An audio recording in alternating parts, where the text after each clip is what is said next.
was watching a highlight reel of like moments from the Vlog Squad days at the beginning, where David was like really viciously bullying you, and it made me really upset to watch, because I've watched David's vlogs for a while and never seen the reality of the dark side, and it's not been until the last few months where a lot of people have been speaking out against it. People are seeing now what I've been seeing, what I've known for years. Yeah.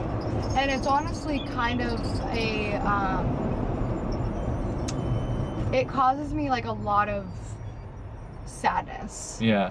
Because I know what he's going through because I went through it.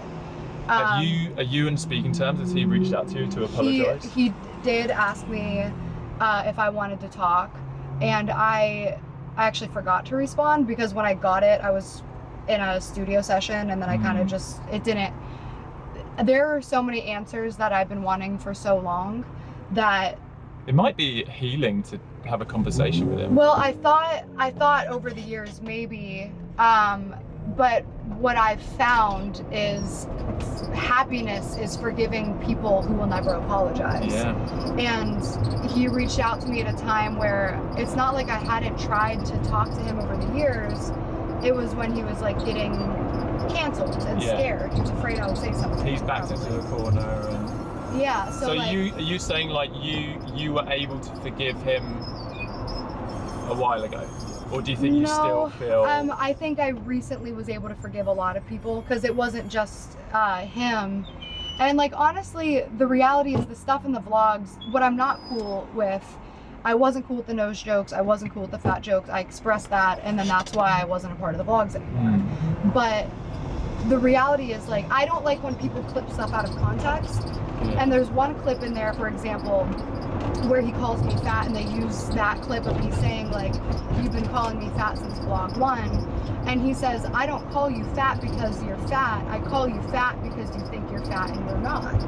And it was interesting to me that people chose to take that clip and edit out the part where he actually was saying you're not fat. And here's the thing. So he was playing, from his perspective, you think he was playing on the fact that I called myself it was ironic fat because they all called me fat. And it was an ongoing joke where I was making the weight jokes because everybody else was calling me fat. And I was giving everybody else permission to make weight jokes. But also everyone in that group knew I had a severe eating disorder. And when I brought up that I didn't like the jokes and I didn't want this and I wanted to get back to the friendship and not the vlogs, then I lost all my friends. And that's what I have a problem with. That's what I would have liked explanation and apology for. Not the fact that we were fucking around and you were slapping my ass or calling me ugly. Like, I didn't like it, it's bullying. If they're your friends or not, it's still bullying. What I found later was that they were not my friends. Because as soon as I wasn't okay with that type of content and I wasn't okay with just being clickbait and thumbnails, I lost my friend. The one clip that got me was when there was like a present that you were given. It was like a surprise, and it was diet pills. What's interesting about that was like kind of heartbreaking. That was a video on my channel that we scripted beforehand. Okay. And that's where I don't like when people take stuff out of context. Now the deeper issue of that is the reason I was okay with that joke and put it on my channel and edited and put it on is because I thought that was all I was worth. Yeah, well, that's a fat joke. That's it. Yeah, that's it. It's like, even if you were aware, it's like you're degrading. You're allowing someone to degrade you with a joke like that. I was contributing to the negative body issues because by calling myself fat when I was a little bit overweight, but like by making myself the fat girl, the token fat girl, because that was how my friends spoke to me. Because what wasn't on camera was before we were even rolling, I'm not going to say which one of them, made a comment about how soft my jaw was and how I didn't have a jawline or a neckline. And that was like already an insecurity of mine.